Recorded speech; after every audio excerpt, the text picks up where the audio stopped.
Welcome one all, my name is Tawess and today we are painting Grinner. For those who don't know who Grinner is, he is the best boy. Not only a good boy, the best boy. It is the signature mech of Phelan Kells, later Clan Jesus basically. Okay, that's taking it a bit too far, but you know. In essence, it is a wolfhound from the Kellhounds mercenary unit. And that means it has the most unique paint scheme in all of Battletech history, which is black and red. Like every other unit out there.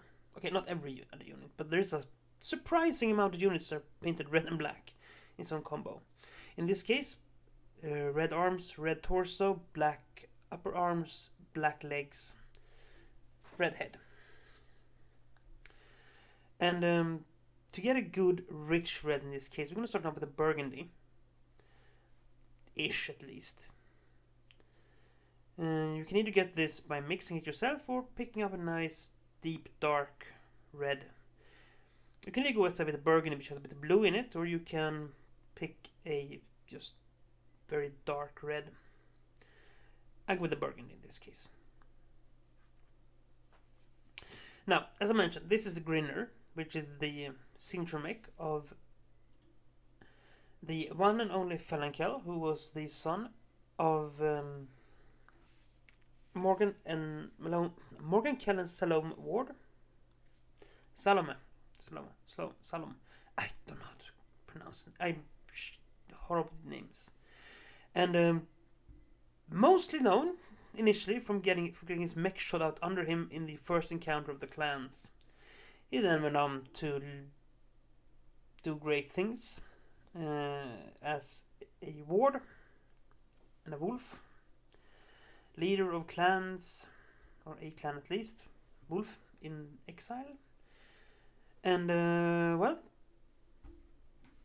pretty much became a savior. It is a savior narrative at least. It's okay, it happens. So yeah, once you got all the burgundy down, we hit it with a mix of a bright red and this burgundy to put on a better layer, because the first one is base layer, you wanted to cover everything. Now we leave the burgundy red in the deep recesses and basically use a combination of stippling and layering to build up a nice, still dark red, but brighter red. And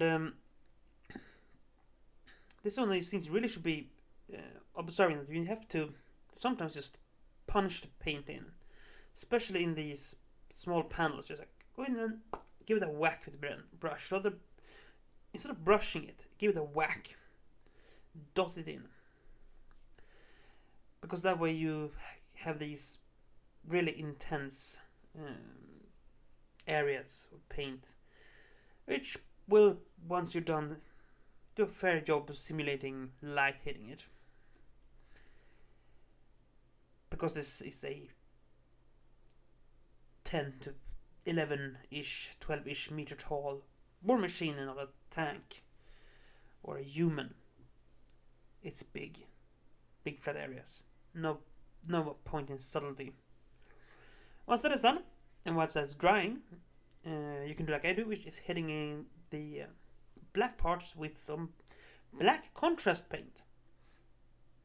Because why spend more time painting black than you need?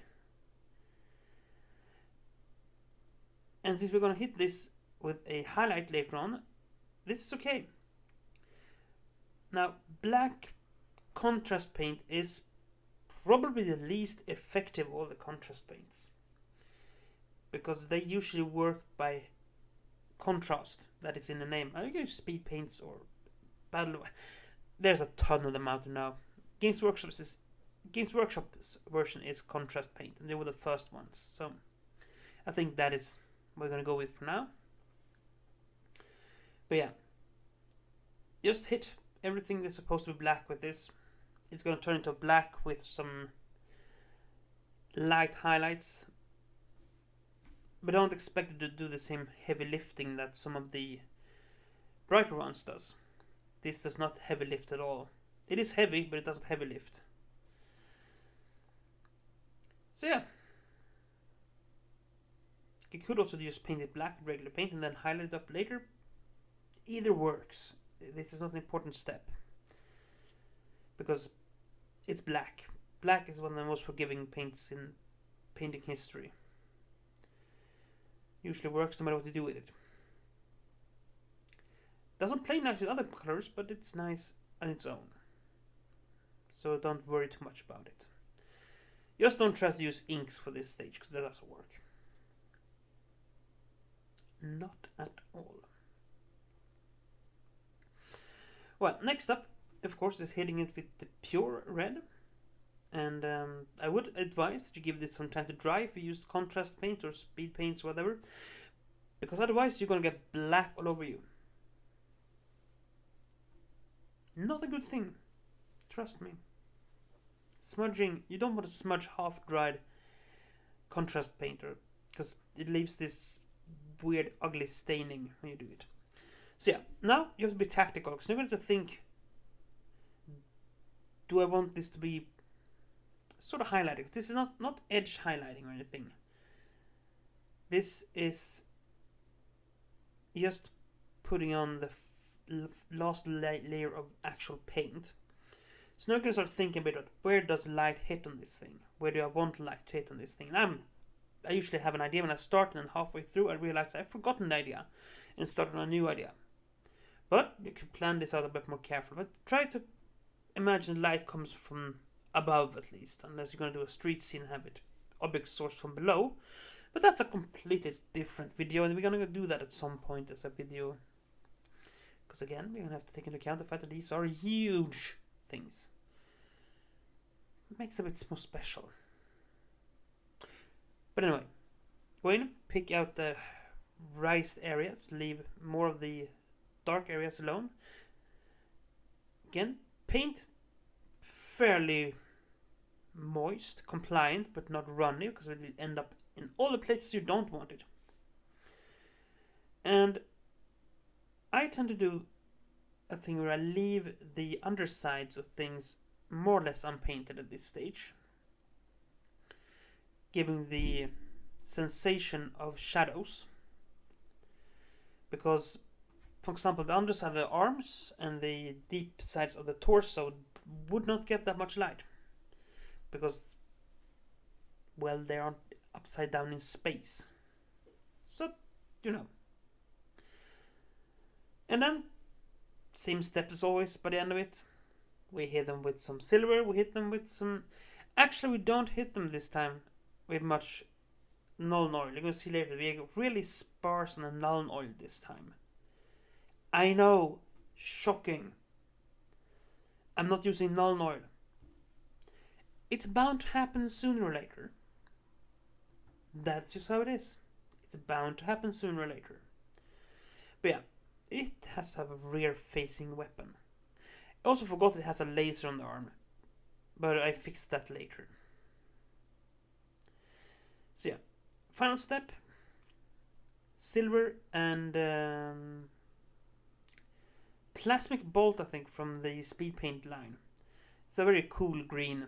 I like bluish tones in the reds. It pops nice. So yeah, that's it. Grinner is done. And as you see on the screen, like and subscribe if you like and subscribe. If you're still here, I don't know. Nobody knows. But if you don't, it's okay. We're here to enjoy painting. So yeah, this process took me about 2 hours. And it's a nice quick paint job if you want to batch paint, armor paint. But until next time, stay safe, be kind, and do play fair. Bye.